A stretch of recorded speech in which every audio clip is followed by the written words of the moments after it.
Welcome to the Home Education with Ease podcast. I'm your host, Christine Furman, a homeschool mom, entrepreneur, and educator with over 20 years of experience in the areas of elementary and special education. It's my mission to help you create lifelong learners and embrace a holistic approach to education at home. I'll be sharing practical strategies, inspiration, and resources to support your family. Whether you're a stay-at-home mom, a business owner, or balancing work and homeschool, you're in the right place to connect with a community that values education just as much as you do. Join us each week as we ditch the stress, embrace the joy of learning, and set your family up for a lifetime of success. Hey there, friend. Welcome back to the Home Education with Ease podcast. I'm your host, Christine Furman, your home education expert. I'm so glad that you guys are joining us this week. Last week, I shared with you the real questions and doubts that many moms have when it comes to homeschooling. And I also provided you with an opportunity to download the Home Education Vision Planner to help you get started on your journey. This week, we're diving into ways to plan for the fall without the overwhelm. So you could be preparing for your first year of educating at home, and you're wondering, what do we do? You have all the questions. How do we get started? What about the curriculum? What do I do with the schedule? What does this look like?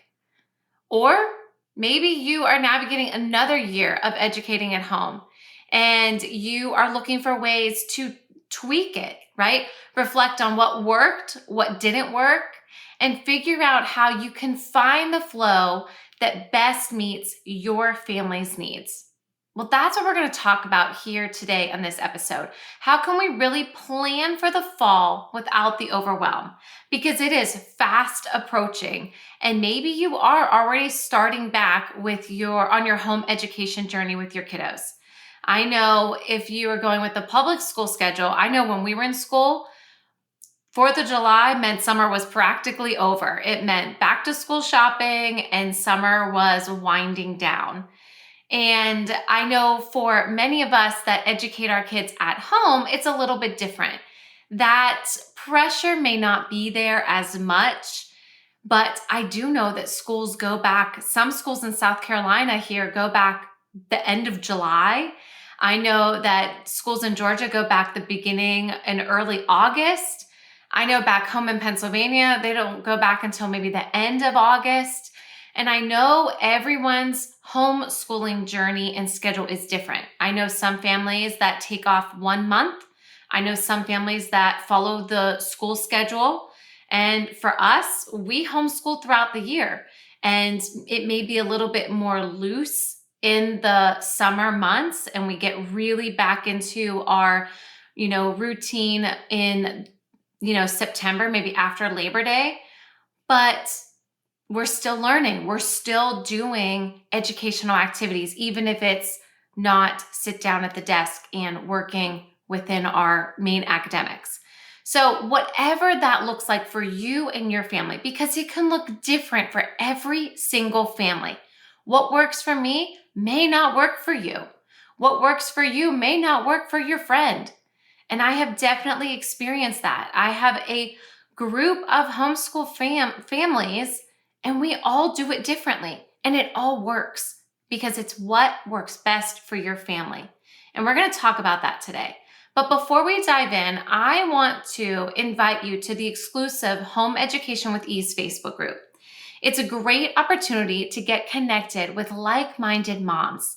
And it's a wonderful way for you to ask your home education questions. So anything you have related to homeschool, anything related to education, curriculum, all of those questions can go in the Home Education with Ease Facebook group there. That link is in the show notes below. And this week, I would love to chat about what are the most stressful things when it comes to planning for your child's education. And that could be anything. You could be a homeschool family, or you could have your children could be in public school or a private school or a charter school. And maybe you're just looking for additional resources and ideas and supplements. So whatever that is, what are those biggest challenges and the things that are the most stressful when it comes to planning your child's education. So I would love for you to jump into the Home Education with Ease Facebook group, share some of those experiences with us in that group. And I just want you to know that we are all here to support you and everyone on your journey with homeschooling and your educational journey. So let's talk about this. Let's talk about ways to plan for the fall without the overwhelm or the stress. Well, the first thing I want to touch on is I want to reflect back on last year. So if you are a homeschool family, you've already homeschooled a year or multiple years, reflect back on the previous year. What worked? What didn't work? So, and then here's the other side of that. Maybe this is your first time and you are just embarking on the home education journey. This year would be your first year. I want you to reflect back on this summer.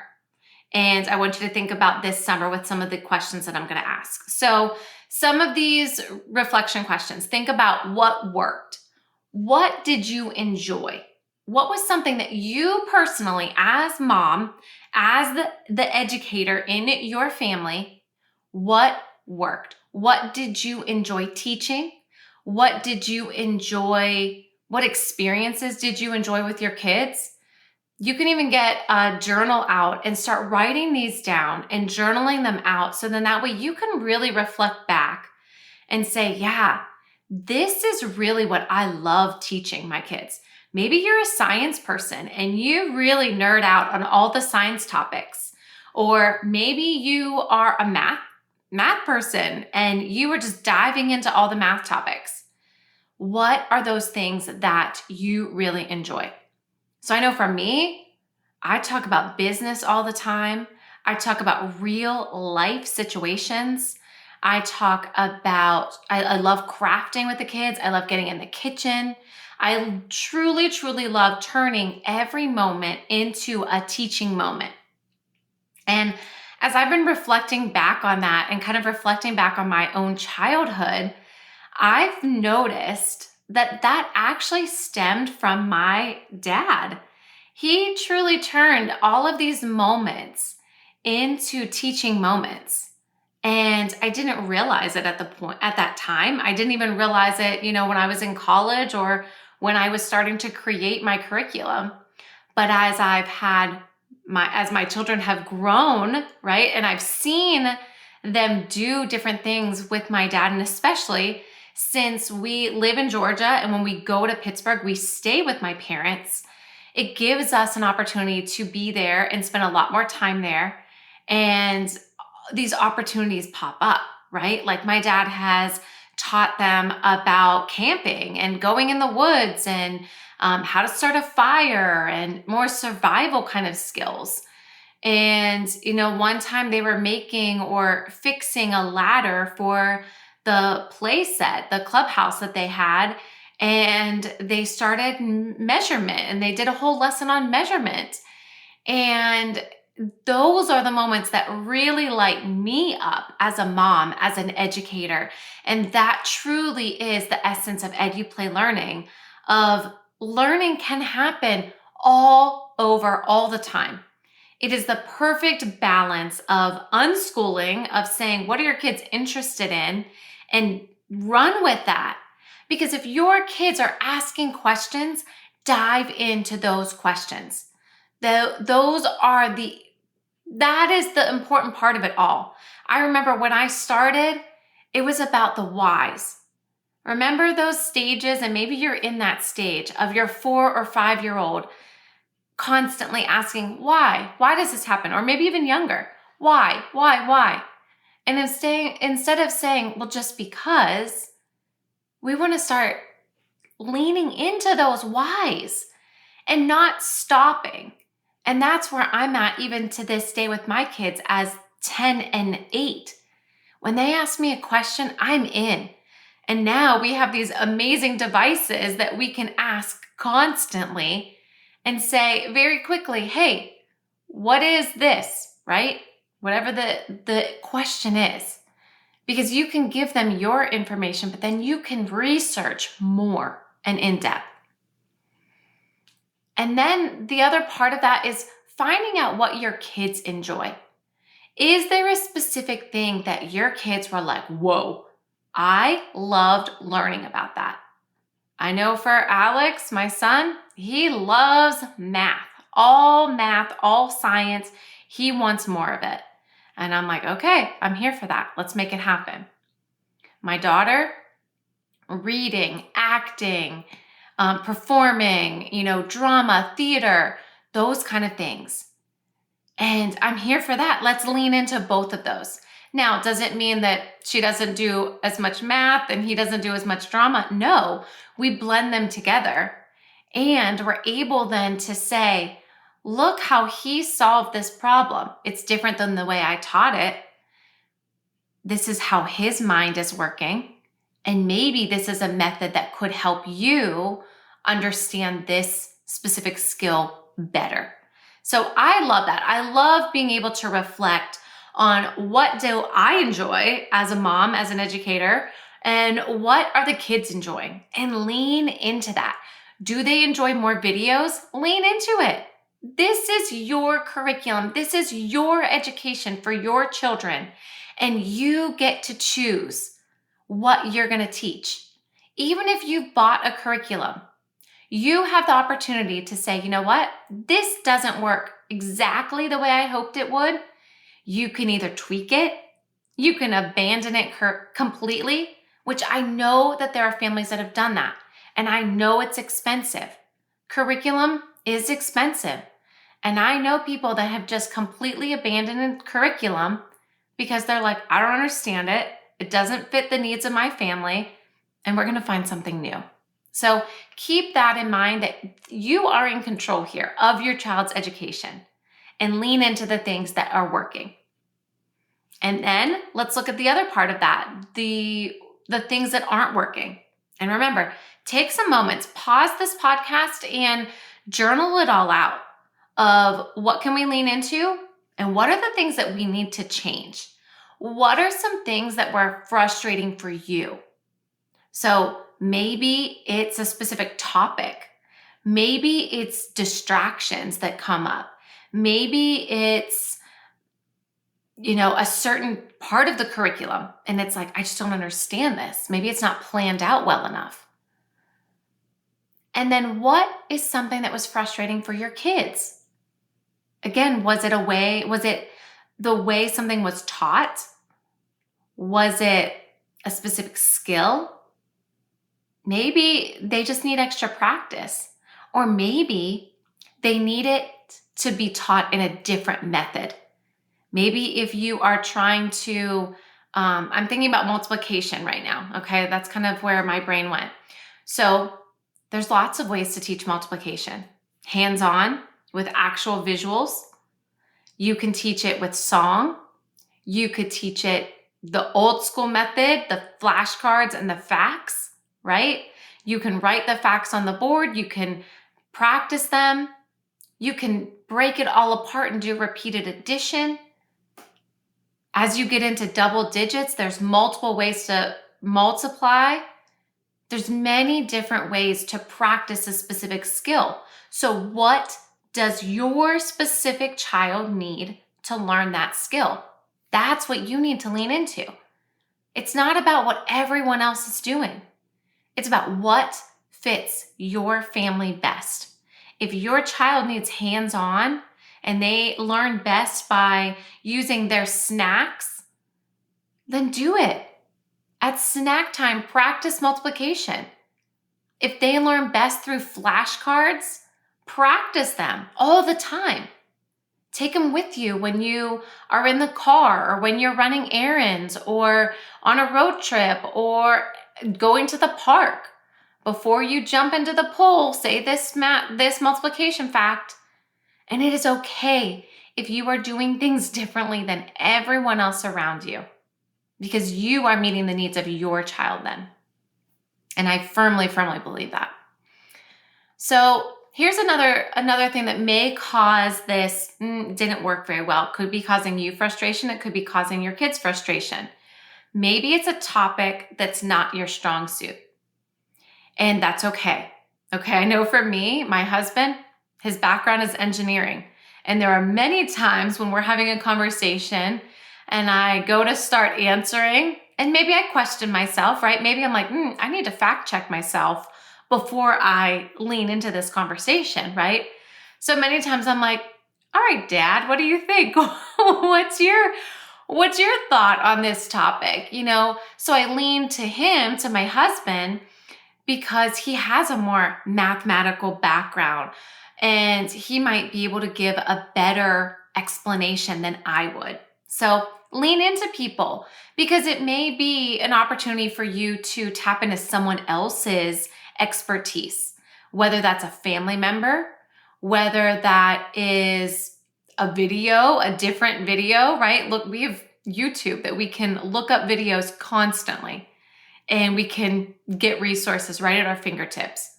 Use those resources. Maybe it's a special class. Like for me, there was no way I could teach my kids how to play piano or read music. Not my specialty at all. So my kids are in piano.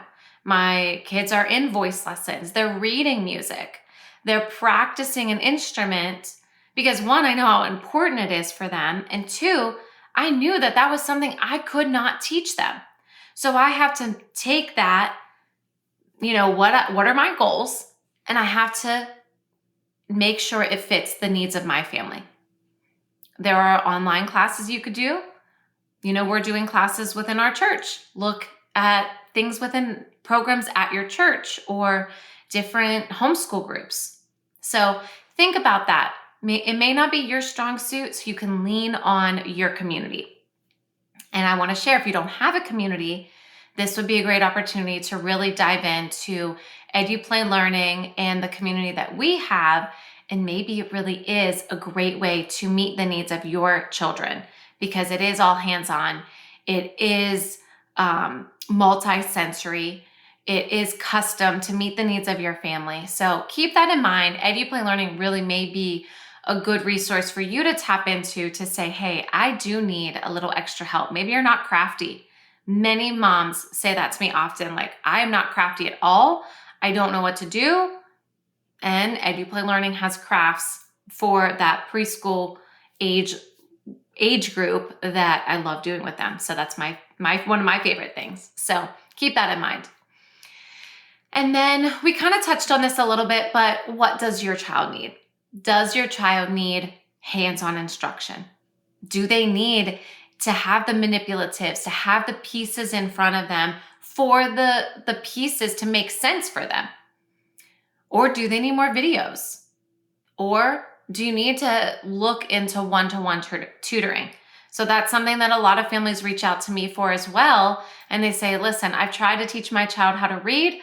I need help. Can you help us? And that's where the Reading Fundamentals program comes in. And I'm able to work with them and teach their children to read using the method and strategy that I've used to teach my children and the students in the academy. So that may be an option as well. You need that one-to-one tutoring, and it may be in person, it may be virtual. There's, again, so many options out there. Definitely keep those resources in mind.